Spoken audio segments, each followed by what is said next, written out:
Hi everyone, it's Roger and Josh here from the What's on Disney Plus podcast. This is a bonus kind of Christmas extra episode, and with the Investors Day, we kind of wanted to have a bit of a chat, so we thought we might as well do an extra edition of the podcast this week.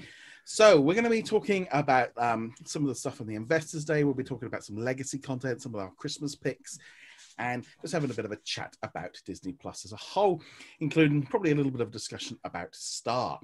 So before we go any further, just want to say a big thank you to all of our supporters, either on YouTube or on Patreon, including this is from the Gold tier and above, including What's on Netflix, Lauren, The Juice, Darren, Chris, Jacob, Jamie, Andrew, and a huge thank you to Sarah for all of her support as well. And over on the YouTube memberships, just a big shout out as well to our members of that certain level, including Adam, Martin, Jeremy, and also Joshua again. So huge thank you for all of your support. Really does make a big difference. So you heard me and James talking about the podcast, about the Investors Day last week. So let's jump into Josh. What were some of your highlights from the Investors Day that you that jumped out to you? Well, I love what you and James share. People should definitely go and watch that entire hour-long recap because we were close. We were not an hour and a half. We were on a roll. Yes. Well, I mean, it was a 4-hour presentation, and it was a lot to get through. So, I mean, they're giving us a whole lot in 2021. It's, you almost can think of 2020 as almost the soft launch of Disney Plus, and I think 2021, they're finally giving us, I think, what they promised, which is new content every month, stuff that is top tier, of the caliber of The Mandalorian that we're going to be getting. I mean, it looks like 5 or even 6 Marvel series in 2021. There's 5 live action series, and then you got the What's On series. I think we worked out that maybe between 25 and 30 weeks a year, we're going to have brand new Marvel content pretty much weekly. And I think it's very top tier stuff. I mean, I think WandaVision, of course, is something we all can look forward to. I think that Falcon and the Winter Soldier, I loved Captain America, the Winter Soldier, the film, and the political thriller kind of feel of that. And I think this is very much going to mirror that.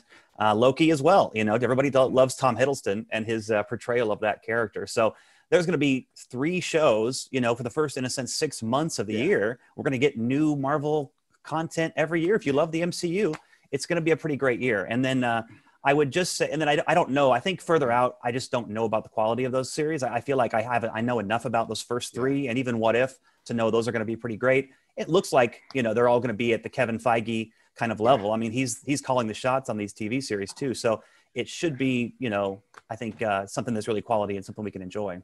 Especially, I think, with the money being about 6 episodes a piece. So it's essentially a 3.5-hour movie and just being cut up. That's the way kind of to look at it. That's the way I'm looking at it. Yeah, I think that's a good way to look at particularly Falcon and the Winter Soldier. I mean, I think they said that as much at the event, the online Investors Day presentation. I think that, some of these series may be more like Mandalorian, where in a sense they're a little bit week to week. I mean, it's Monster of the Week. It's, and I appreciate that feel. They're a little bit different. There's a guest star every week that's a little different. And I know they're telling one story, but I think it's actually nice how it feels like an old school TV show in a sense where, one day a lot may happen, and then the next week,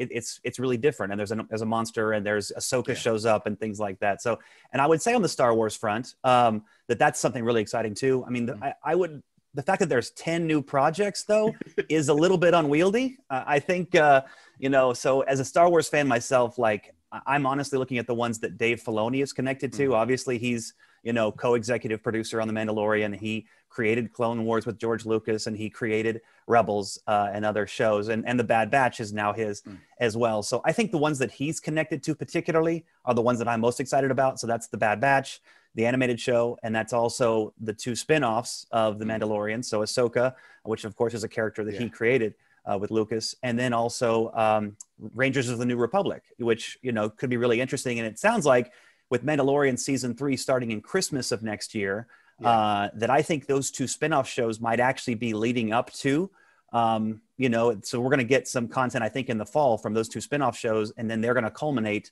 in something that starts on season 3 of Mandalorian. Well, they said, what's it? Rangers of the New Republic is a crossover event also. So I'm wondering if it might be after season 3. It might be. Yeah, it might be. I think that one of those 2 spinoffs we're going to get before Christmas of next year. That's just my guess. We're obviously waiting on more details, but I have total confidence about those particular shows.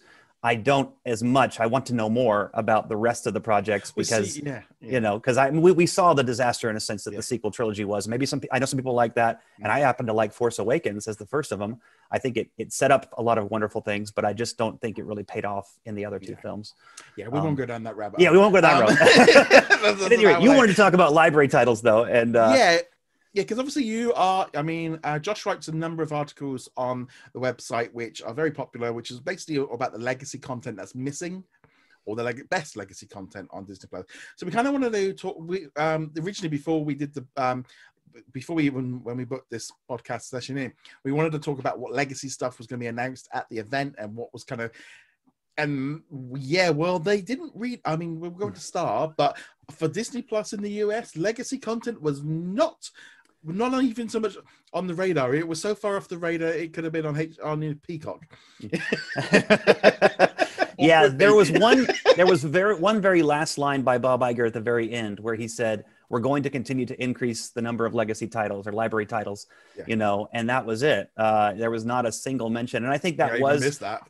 Yeah, it did miff, I think, some fans who were expecting that, and do care a lot about Disney's legacy, and and I think even particularly on the front of the Muppets, in that we did learn last week, you saw these headlines, I'm sure, that lost song that has been missing from the Muppet Christmas Carol has been finally found, and that it's been remastered in 4K, and that they're going to be putting it out on Disney Plus. It might be next season, I suppose. I'm guessing next Christmas. Unless it was going to be either this week or this next Christmas, isn't it? There's not really any else to go over the next week. It was a positive story because it literally was like, Brian Henson, goes into the screening room and he didn't even know about them reintegrating this song back into his film. And there's this long story of him and he's had this years-long relationship with everybody at the Disney Archives, since 1992, since his film came out, Muppet Christmas Carol, because he's like, hey, you promised this song was going to be in, you cut it from the theatrical release, and now it's lost. And there just wasn't an HD, the original master of it was somehow lost of that song. It's been found. They're going to reintegrate it. It's a positive story because in a sense, the Muppets are kind of the stepchild, of the Disney empire, and they haven't given a lot of love to them in a lot. And so the fact that over 4 hours, the Muppets didn't come up was a little bit, concerning to some people. And, so I can understand that, but if there isn't a new project to announce, it's, okay, that's not going to get investors excited. So I think as well, the thing is with that event was that they didn't announce everything. There was a number of projects that we've heard about in the past few weeks and last few months that weren't revealed. Monsters at Work, the series wasn't mentioned. High School Musical season 2 wasn't mentioned. The Right Stuff season. There's a lot of stuff that wasn't mentioned, and some of the projects that they're working on, Kingdom Hearts show, all these guys. And it's a bit like, but it was. You saw how much stuff they announced. It gets to a point where, honestly, I think they announced too much because so much stuff was getting lost in the shuffle because in some way, they had to keep some stuff back. They've still got to keep some buzz going over new shows, new stuff coming to Disney Plus. So I kind of I think everyone wanted everything, but but they were going a little bit further than just like 2021. They were kind of bringing out the big guns to get the Disney stock up. Yes, make sure people were into, the investors were happy with what Disney were doing, because obviously the parks are still closed, the cinemas are still closed, so therefore things they had to that was where they were going. So they really put on this strong showing. I'm going to be 2.5 hours of them just going, here's this, here's this, here's this, here's this, here's this. It was fantastic. Yes. And then we got to the end of it. You've been doing amazing work of doing separate stories for all 52 of those announcements. So that's let's say I think I got up this morning and I'm having a morning off because I've been literally in the office for 3 days going through it. The event didn't finish until 2:00 in the morning my time. I think I only had 3 hours sleep that day because I literally woke up. I've got so much. I got my normal to-do list here next to me. It was 6 pages long by Friday morning, and it was I finally cleared them out yesterday. There was so much, and then people are going, "Well, what about this?" And I go, "Have you seen how much?" I think it's important to realize that there are so many different generations of Disney Yeah. fans. And I think there are some families who have young kids, Yeah. who would say, the MCU stuff, it's a little bit edgy for my family. We watch some of it we pass on, and same with Star Wars. And so if you're that kind of family and you say, okay, Disney used to produce a lot of these different types of films that are like historical films, things that, yes, the musicals. I think it was great to hear, for instance, Disenchanted is coming, probably like 2023. I think that's a great example of something that's really core Disney brand that is going to be a big budget, film and going to be a great one with Amy Adams, who is a great star. So, I think that maybe where some families are at is that you see Disney kind of putting a lot of their stuff into a particular mold and then recreating that over and over again. We see that certainly with the Marvel stuff, and I think it's working. I think I think some people would say it's repetitive, and it is, a lot of it is similar. I think there's some valid criticism there. Hopefully they're going to be doing some things here that are not just the same superhero type stories as we get into these shows. But then the Disney Animation Studio as well. I mean, Disney and Pixar, they must have knocked out like 25 announcements just between those two. So there was plenty for them as well. There was. And yet I think even on the animation side, there's just a particular mold that they've gotten into. And I hope they're going to break out of that a little bit. But you look at, okay, there's Moana, is that, spirited, sort of combat ready, person who overcomes her issues with songs and dreams and, this sort of thing. It's a similar thing with the Frozen sisters. And then we're going to be getting Raya, who sounds like a similar type character. And even in Encanto coming in the fall, there's an aspect of this kind of spirited female protagonist, etc., as sort of the, the mold that they're putting their characters into. So I just hope they continue to do more, even on the live action Disney side. You look at films they used to produce like Johnny Tremaine and Great Locomotive Chase, etc. Those touched on sometimes issues of war, and the conflict that occurred in society and in the nation, but they did it in a way that was appropriate for families and that drew you into history and educated you a little bit on some things that are going on. So, and even it's just interesting to me how you look at the things that are missing. It is a lot of stuff like that deals with war or maybe touches on that. Walt Disney was comfortable telling those type of stories. I'm not sure if the current generation of folks are as comfortable dealing with those kind of issues. If it's that kind of thing now, I think they're very much looking. I think they're going to be looking at Searchlight and 20th Century Studios as that outlet to kind of do something a bit more down that line of away from the Disney brand a bit. But I must admit, I mean, the announcements were so many of them. Now there was a big one that affects like me and a number of other Disney Plus, and it's been a hot topic right through the weekend, all over the YouTube channel, all over. Everywhere was Star, because we're going to be getting Star here in the UK. We're going to be getting it through the Europe.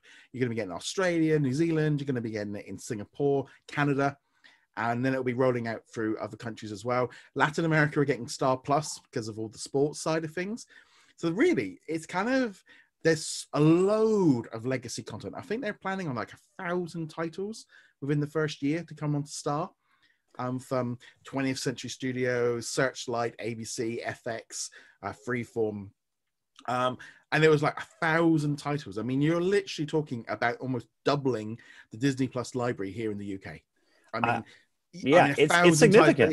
Yeah, it's significant. It's great to see them dive into that riches of their library, at least on one side of the pond. Yeah. I think where US folks are at is, of course, we don't know that Hulu is going to get an influx of 20th Century and Searchlight titles. I hope that we do on that side of the mature content.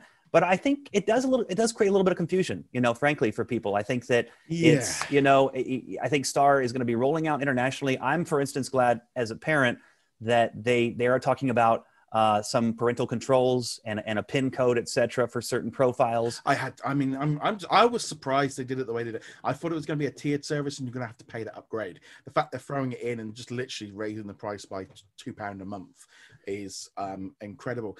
I just had a look there. Currently listed is Disney Plus has in the UK has 1,080 titles. So literally we are talking about doubling the library. And I mean, and no stretch of the imagination of all of us over here that are talking about Disney Plus, that's like, whoa. I mean, it's a massive amount of library content. I mean, massive movies from all over the place, TV series, it is going to be an explosion of library content. Now, like you said, a lot of that's going to be going to Hulu, because you can see they're trying to position Hulu as that kind of outsource, because they need to focus on this as the other content starts coming away from Hulu, because Hulu is going to have the same problem that Netflix is having right now, where the licensing content is all being removed bit by bit. And I think we are going to see more of this, but there is a massive amount of content coming to Disney Plus for, for a massive chunk of the world. Yes, absolutely. And I think that's great. And I know that there's, for instance, a lot of fans who are saying, why isn't Disney Plus rolling out worldwide? They're very upset about this. I'm fine with Hulu, especially considering they just gave us a deal where it was $2 a month, on Black Friday. I hope a lot of people took advantage of that. I think it's a good service, and it could work in the US.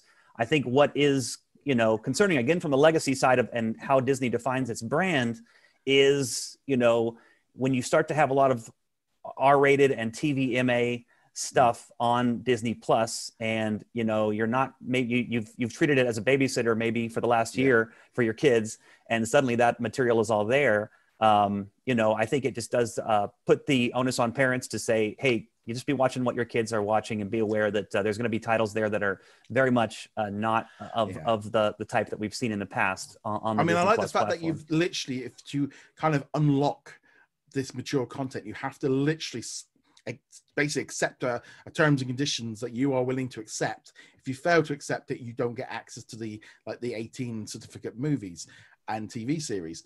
And I thought they covered themselves very nicely with that, because they've put a very much a straight up, you are accepting that you're going to get this content, and also kind of putting it all under this one separate banner, this star banner, away from everything else, which I thought was very well done. And obviously you can set up PIN codes for each individual account. So your kid account might not have a PIN, but yours does, so they can't get into it. In all honesty, they probably know the PIN more than you do. But that's every streaming service has got this. It's not like, and it's a kind of situation of Disney are having to change and adapt. We were having a discussion, I know, in our Facebook mod group about this kind of thing of how, maybe in Canada and Australia and Europe, etc., we don't have that same view of America that a lot of of Disney as middle of America has, of this. We were laughing about the term wholesome and all. Those are terms that we don't use, especially here in the UK. There's not words that we use for Disney, which I know in the US is very different. Yeah, it's true. I think that it does get into some cultural things there, but I think the way that Walt Disney himself did define the company was to say an all ages entertainment. I think there's aspects of how they've followed through on that, but there are also aspects that some parents would say, hey, we just want to know that we can have a safe place where kids our values are going to be reflected in the entertainment they watch. Maybe they'll sometimes will be challenged by the stories. But, I do think that whole PIN code thing can be a really good way. And parents just need to be educated on those parental controls.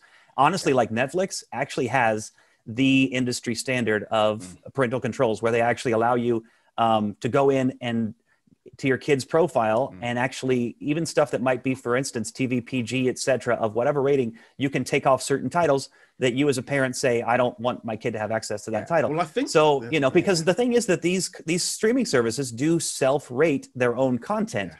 And so, that can sometimes mean that the lines blur about exactly how to define TV, MA, et cetera. Yeah. I have had emails from people, I had one the other day about there was a swear word in big or something they did.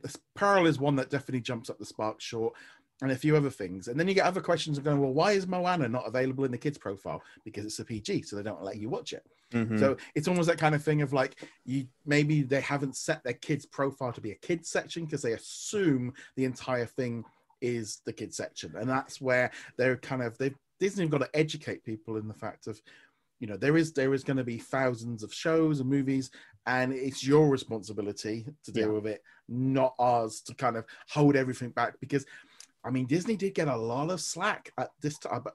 Just after The Mandalorian finished last year, of it becoming the kiddie streaming service, because they went too far the other way, where they were being too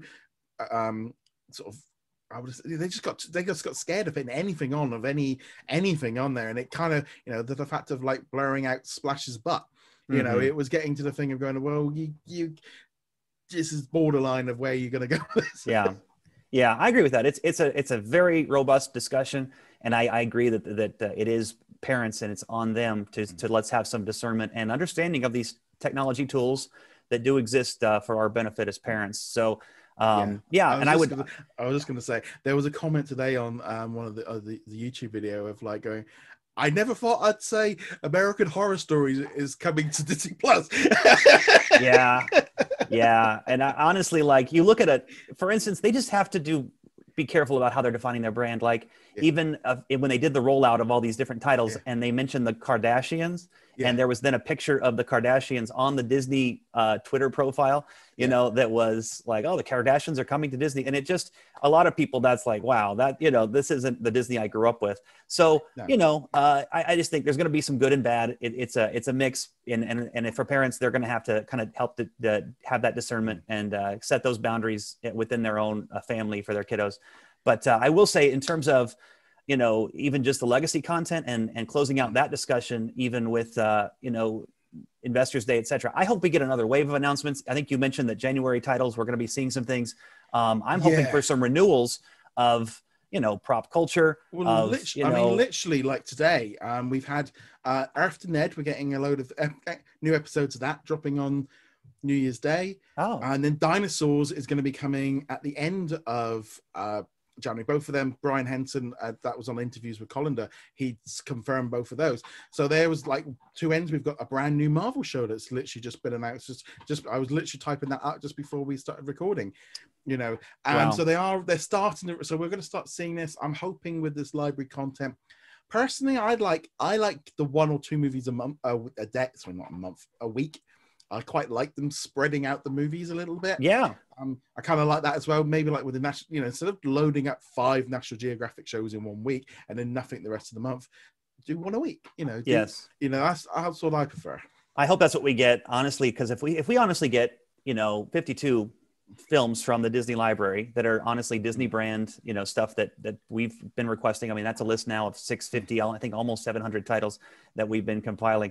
That would be great. And, 1 movie a week. And also, I think 1 a month of a real binge-worthy show. It sounds like Dinosaurs is coming January. Keep giving us those library shows. Don't just push them all to Star or to Hulu. I think, there's a number of different ones we all want to see. I know Agents of S.H.I.E.L.D. ultimately come to the U.S., but there's a bunch Malcolm in the Middle has been, promised, and that was one that they said in the initial rollout was going to happen. There are other family shows, Home Improvement and others that would be great to see. I was just going to add on the Agents of S.H.I.E.L.D. I think the problem with you guys over there in the US is they deal with Netflix. They have to wait. They have to wait 2 years from the end of the last episode or something. So it might be 2 more years before you can get Agents of S.H.I.E.L.D. Whereas this morning I was watching the latest episode of season 7 because we're getting those episodes dropping weekly. So I literally was watching that this morning and going for it. But yeah, this is where Star makes a big difference of that kind of content. But then we know with all these new Marvel shows and Star Wars shows and stuff, me and James were talking just after we recorded the podcast the other day of like we're really looking forward to 2021 where we are going to have essentially a drama series, probably nearly almost weekly. Yeah, because essentially in 2020 we've had Mandalorian and The Right Stuff. That's all we've had. Yep. You're absolutely right. And I hope we do get a renewal on The Right Stuff as well. I'm a fan of that show. I think something that's historically, strong like that is really great. And it sounds like they are moving that direction. They just didn't announce it at Investors Day. Same with, honestly, The Magic of Animal Kingdom. You've talked about that. It's basically kind of Secrets of the Zoo, Animal Kingdom. But it was a well-done show. And I think people who love the parks and love animals, my little 1-year-old loved it. And my wife, who used to work at the parks, loved it. So, I think shows like that are a little more reflective of the core Disney brand.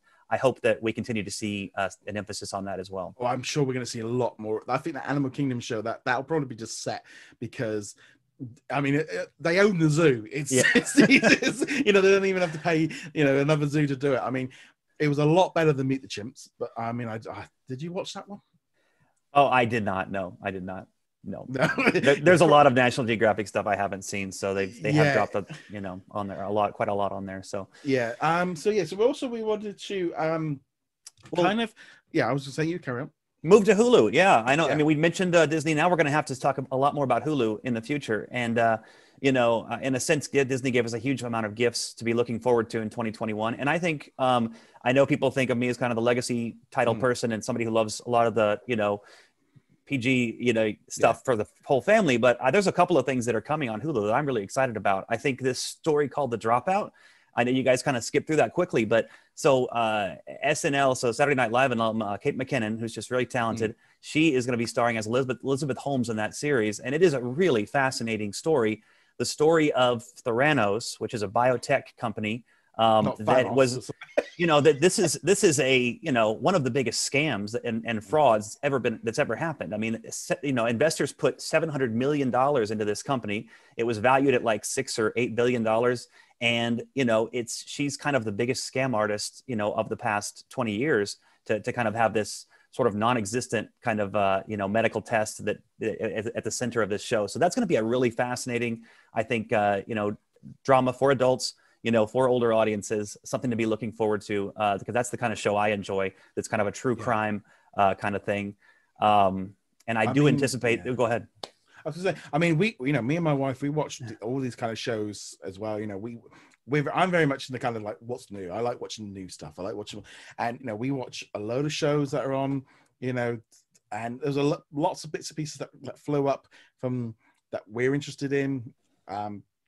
For me personally, out of the ones that got out, it's kind of the FX show. Kind of, there's a number there that Shogun. That looked a lot of fun. James was giving me a bit more detail on that. Japan. Wartime. That sounds like that could be interesting to watch.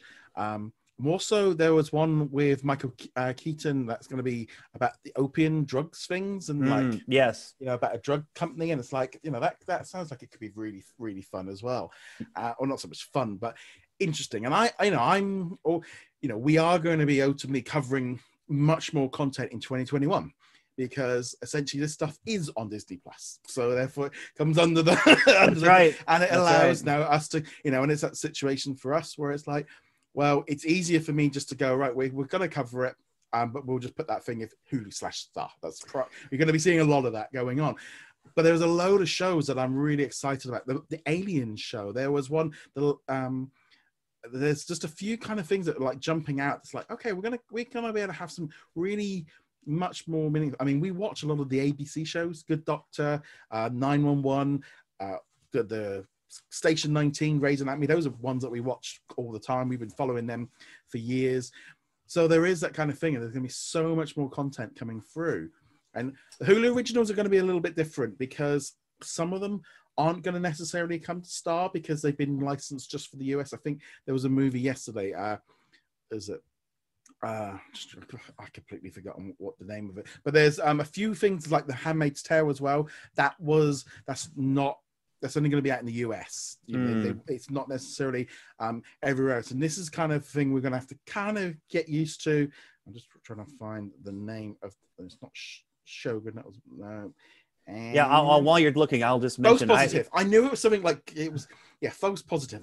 I knew it was something like COVID related, but it's not COVID related. No, everyone does want a false positive. No one wants a false positive right now. right. Seriously, yeah. My brother talking about his test said, I'm trying to stay positive, but I'm also trying to stay negative. yeah. I mean, it's just one of those things. That one again is only going to be on the US, so we are going to see a lot more of that going forward. But yeah, like you say, I mean, you literally picked up Hulu and stuff. So what's the kind of the few things that's jumped out to you so far? Well, yeah, I will say, because you mentioned the show Dope Sick, that's one I'm looking forward to as well. That's a Michael Keaton show. I do care a lot about what's going on with the opioid crisis. It's a significant trend that we all need to understand better. And so to have a big show coming like that is going to be great. But I will say, having jumped into Hulu, it is a very different platform than Disney Plus.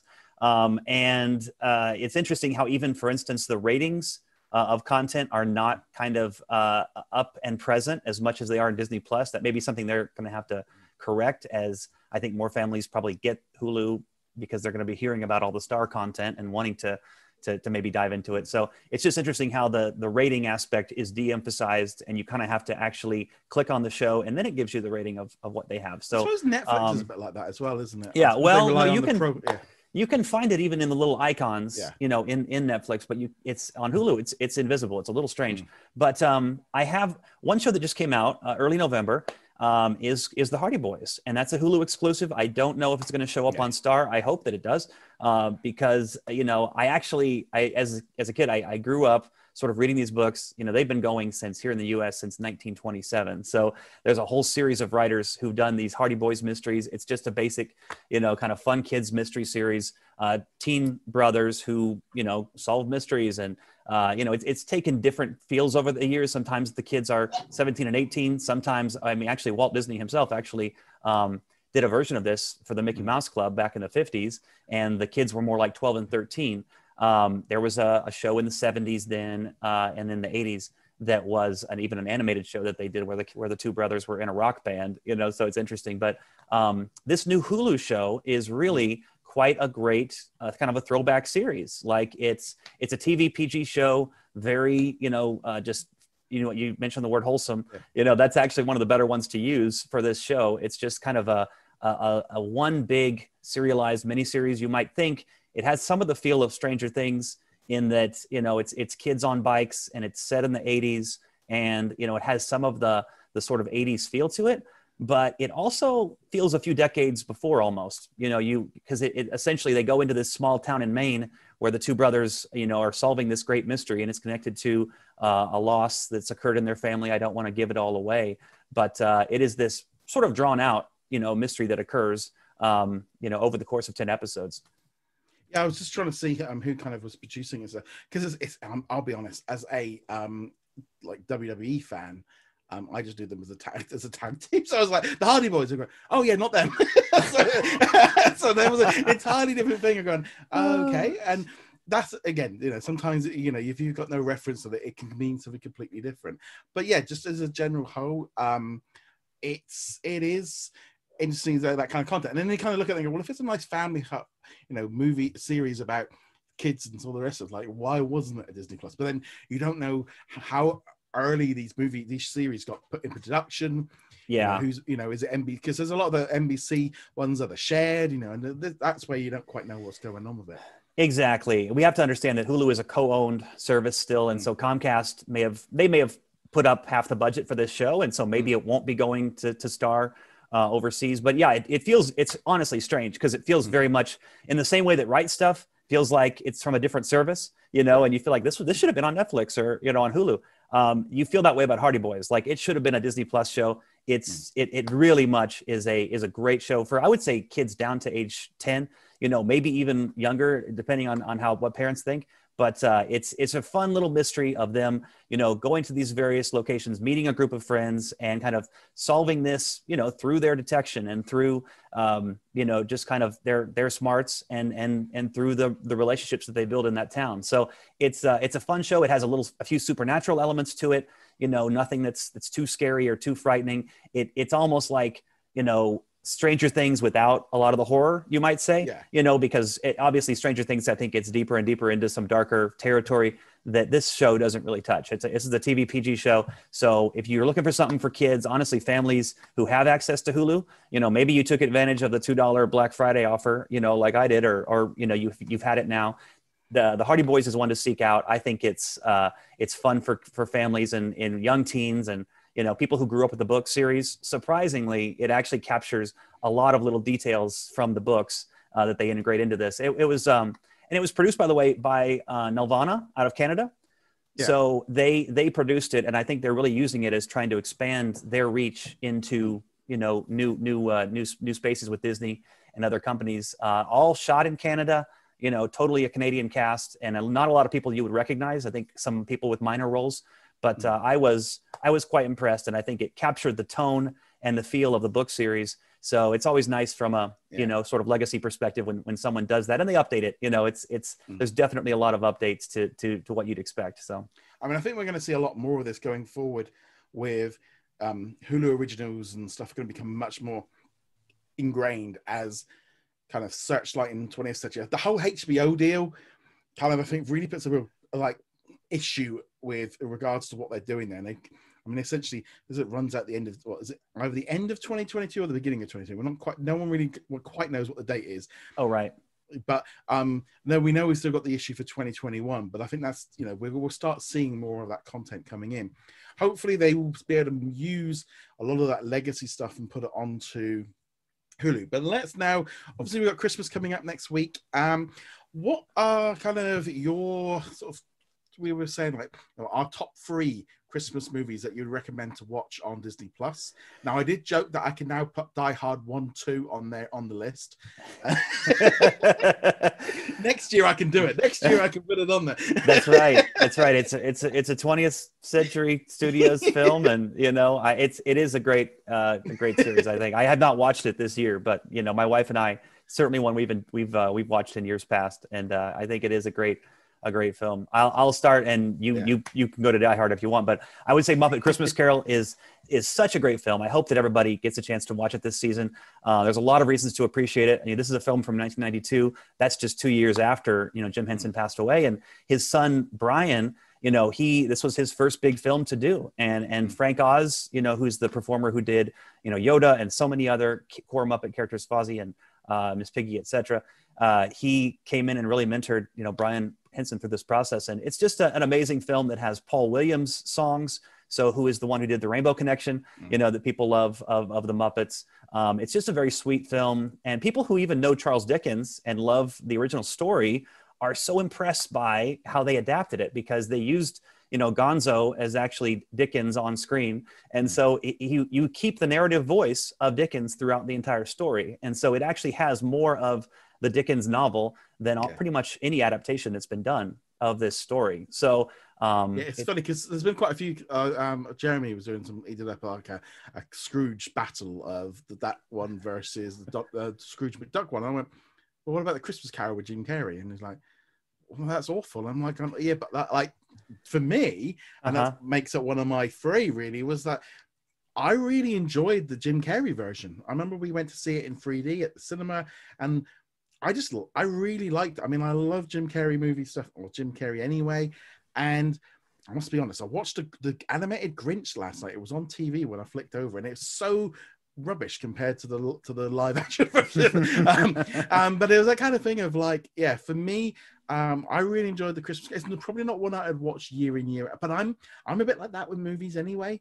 Because I know everyone likes watching the same movies year in, year out. It's true, yeah. I find that it's like my wife will go like, "Sure, Elf on again? Didn't we watch?" I quite like having a few years between watching them again. So it's kind of, I know when we watched Home Alone last year, it's like, I haven't seen this in years, and it was like, I didn't remember that. Oh, I don't remember that bit. And it was like, and that was what I like, rather than kind of going, you know, knowing the words. Like for me, it doesn't really get much going for me. I'm just like, I don't like watching movies like that to that point where I'm just can, like, you know, recite them off by hand. I know a lot of people like watching Christmas movies back to back, the same order that they have the year in. But for me, I'm quite happy to give them a rest for a few years. So this year for me, I'm going to just say them right now, really, of Godmothered and Noel are kind of in that zone of being the fresh new Christmas movies from Disney. That like Godmothered obviously is a new one this year, and I really enjoyed it. Did you get a chance to see that one? I have not seen it yet. I'd kind of like to. It has such similarities to Enchanted that it makes me think that's why they haven't put Enchanted on Disney Plus. Yeah. So, you know, I think I'll probably see it with my wife. We're not certain. I think I was similar to, I don't know if it was James or who was talking about the humor of it, you know, that he wasn't too fond of, or feel like even from the trailer, the pratfalls and that kind of awkwardness of it, he's not too fond of. But, you know, I'm sure we'll get a chance to see it. I think that's, you know, I wasn't particularly enthralled with Noel. I think it, you know, even compared to newer things like Klaus on Netflix or other things, I think there are some, you know, it's just sometimes taste though. For instance, I love in terms of Christmas Carol adaptations. I mean, I love, you know, Albert Finney's musical from the 70s. Really great film. I think it's, you know, it was a interesting, by the way, co-production of like Paramount, Warner, and Fox. So I don't think we're going to be seeing it on Disney Plus, but really brilliant songs and everything in that. The other one would be the Patrick Stewart version from a few years ago. That's a very kind of classic. And, you know, Patrick Stewart is such a, you know, an amazing actor that he just gives it his all as Scrooge. So, you know, it's sometimes it's a taste issue. Because like Noel, I mean, Noel is, when it's like funny when like people bring up like Godmother as being like, oh, it's a bit like Elf. It's like, well, no, I think of Noel as like the cheap version of Elf. You know, the thing is, over here in the UK, Noel is brand new. It only literally dropped on Disney Plus like 2 weeks ago. So it's a bit, I mean, the buses and the billboards have got Noel, Soul, and Mulan plastered, and Home Alone plastered all over them. So Noel, like for the Brits, is, it's on the billboards, it's being promoted, it's on TV, it's being considered a brand new Christmas movie for this year. So that's why I kind of like, well, no, it's like there's a whole chunk of people, that it's still relatively fresh, and it's been climbing up the streaming charts because I think not just people watching the Christmas movies, but because obviously in a number of regions, including Latin America and all the rest of it, Noel is still technically a new Christmas movie. Yeah, well, you know me. I'm somebody who dives a little deeper into the library. Speaking of which, I will mention one that that most people probably haven't seen, which is actually a Disney Channel original movie, a DCOM, as they say. And this is, I'm not really a DCOM person. I don't think those are designed for us, as viewers. So it's like, I've barely seen any of those, but I think there are a few that really stand out. And this is an interesting one, Full Court Miracle. That's in the Christmas section, in the holiday section. So do check it out, because it's a Hanukkah film. It is a film that takes place at a Jewish prep school in Philadelphia. And it's just a fascinating story, very different from any other DCOM that's out there. It's a tennis one.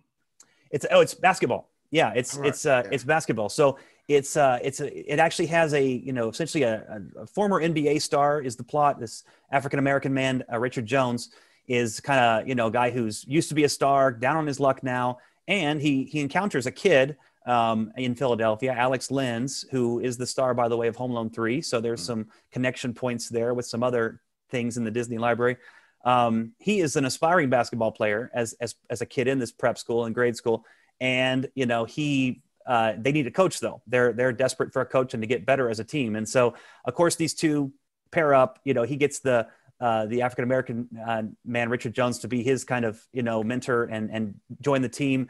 And what's really interesting is this sort of religious aspect of it that's there, because it basically parallels the conflict on the court, on the basketball court, and it actually then takes you back into this story of the 2nd century BC. That's Judah Maccabees, and kind of how they stood against Roman tyranny and, saved lives in this entire drama that is very core to the story of Hanukkah.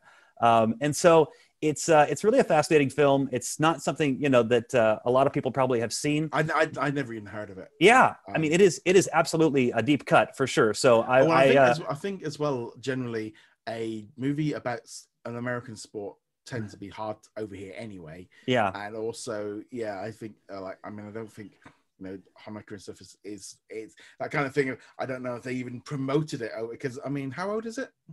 It's from the 90s. It's maybe from 96, 97. I think that's right. So yeah. So it is out there on the holiday listing. I think it's one of the last films probably in that list of library titles. But I have several Jewish friends, and they just say, "Hey, this is great of Disney to do this. To actually care about Hanukkah and to put something out there, because it actually has a lot of Hanukkah traditions in it. It ends with a great celebration of Hanukkah. You see the lighting of the candles, it all takes place in this Hebrew prep school there in Philadelphia. And so you see rabbis that are teaching them. You get a feel for a little bit of their religious instruction and how it maybe is sort of a unique cultural aspect of that. So, I would encourage folks to check it out. Yeah, I think, to be honest, I think that what I'm going to do, I'm going to put that onto my watch, because for me, I do want to essentially try to get to the point of I've seen everything on Disney, but that's the plan. So I am picking stuff up, and when we do our movie reviews, we're generally trying to pick like ones we haven't seen, because it's like, and so things like that. It's for me that'll be kind of interesting, because it's completely a story I'm not really aware of. But this is the kind of thing of bringing this kind of content onto Disney Plus and using it more, especially like with the holidays and stuff. But so that one was a good one. As I said, so what was your third pick? Third pick, I battle a little bit between, because I love the Home Alone series. You mentioned that briefly, so maybe I'll skip over that. But I will say people need to watch Home Alone 2 because of Tim Curry in that film. He's just great. But I'll mention another obscure pick from the library, which, by the way, is one of the very few legacy titles that has been added over the last year, which is The Small One. This is a Don Bluth film, and we just saw a big film from Don Bluth arrive on Disney Plus US, which is Anastasia, his animated classic that's very much kind of a princess film. But back when he was with Disney, before he kind of launched out and did his own stuff, well, like Anastasia and Land Before Time and other things like that, Small One was his kind of first big project after sort of Pete's Dragon. And so this is just a fascinating film. It kind of imagines events that are sort of adjacent to the biblical nativity story. And so you have this young boy who has a donkey, and ultimately at the end, spoiler alert, he gives it to this, he sells it to this carpenter and his pregnant wife, which would be, Joseph and Mary as part of the nativity story. So that's kind of the imagination of it. It's, it takes place in first century Judea, has a lot of fun songs in it. It's just a short film, maybe 25 minutes, but, you can kind of see that classic Disney animation style in it. And there's a lot of amazing talent that was involved in that show. It really has some fun and heartwarming songs to it. So, one to check out as well, The Small One. I would definitely encourage folks to see it. And it's certainly a tradition, with my family. Yeah, see, my other idea, because when you said, can you go like Die 2 and Iron Man 3? There we go. Let's like go a little bit of, and I think this is that thing of, for me, there is so much different choice on this. People jump all over the place to Santa Claus, like maybe for Christmas, and I'm hoping I think we'll probably see with Disney Plus. I think we'll see new Christmas movies every year. I think that's just going to become a standard. There'll probably be a Halloween and a Christmas movie year in, year out, probably now for Disney Plus. You can just see that coming out, can't you? Mm-hmm. It's very true, yeah. And I think, we've already learned, I think, what's next year is going to be, which is Home Alone, and their reboot of that, which I think is number 6 in the franchise. Yeah. And I have, mixed feelings about that. I think that, you saw even the director of Home Alone, Chris Columbus, come out and surprisingly make a public statement and say, I think Disney's wasting their time by creating that remake, and it is hard to say that they can recapture the magic of the original and of the first two. So, I know there'll be debate about that. I know some people will appreciate that there's a new entry in the franchise coming, but I'm personally going to be one who sticks with the first two. So, well, I'm going to be honest. There's I didn't even know that I didn't know 3, 4, and 5 actually really existed until they arrived on Disney Plus, and then the fact that 4 and 5 are actually made. Was it 3? Is it 4? Is there a 5? Is there 3? Yeah. 4 and 5 are both on HBO Max on this side of the pond. Yeah, I think they got added in Canada, I think, recently. Yeah, they are Disney films. Interestingly, they were Disney TV movies, both 4 and 5. They're not theatrical releases. So I think they were Disney Channel originals, weren't they? Originally, or something like that. That's exactly and again, right. I didn't even know they exist. I've not seen 3, 4, 5, and honestly, I got no real desire to watch them. I will watch the new one coming. I'm hoping in some ways maybe they might be able to kind of. Again, I don't think they need. The only trouble is now is it's like, I've been left alone, and now it's like, yeah, Mum, come pick an Uber up for me. Yeah, bang. That's the end of the story. It's not really exactly. The technology is such now. It doesn't work. It doesn't make sense, and every kid has a cell phone. So yeah, I don't know what they're going to do with the new one, but I personally don't think it's a great idea. I will say number three has some fun stuff to it. It's not as good as number 1 and 2, but I would say if Scarlett Johansson's in it, interestingly. Yeah. So as a young kid, so a lot of people, you'll see some Black Widow, memes and stuff that they do with some of her scenes in that, it's worth it, because the villains are fun and it's an interesting plot. I haven't seen 4 and 5. I doubt that they're much worthwhile. So, but I must admit, to be honest, there's a lot of stuff from the Investors Day, and it is just.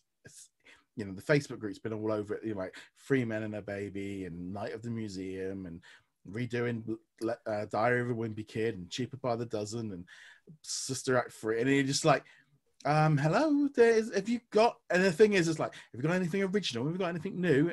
And then, of course, they drop something original and new and no one pays any attention to it. And it's just like, this is why you can see why there's never any excitement over the new stuff so much. It's in some ways it's so like such an issue. Everyone going, I want more, I want something new and new, fresh, and it's like unless that trait. I mean, the name alone can just put people off. Yeah, I think if people want something new, then you should definitely watch the right stuff, because, you know, if we watch it, we're going to get more of it, you know. So I would encourage folks to do that. Some of the other titles we've mentioned here, I certainly agree with you that Disney should be telling a new story and not just kind of doing the remakes continually. It does bother me as a fan. So even as much as I love the legacy content and I want to see a lot of that older stuff release, I think we can't just be remaking the old stuff continually. So it's this interesting balancing act.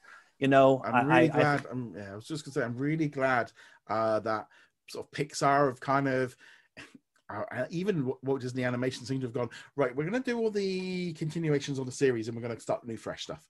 It was almost like, yeah, it was like, we're announcing this series. Like, okay, yeah, and then they're doing new. You know, the one that jumped out to me was the African one that they're doing with a collaboration. That was the one that went, yeah, I want to watch that. That was that Baymax. Oh yeah, whatever. Moana, I will watch. Tiana sounds fun, but no, I want to watch this. I want something new. I agree with that. But yeah, so I think that's pretty much going to wrap up this week's kind of Christmas bonus episode.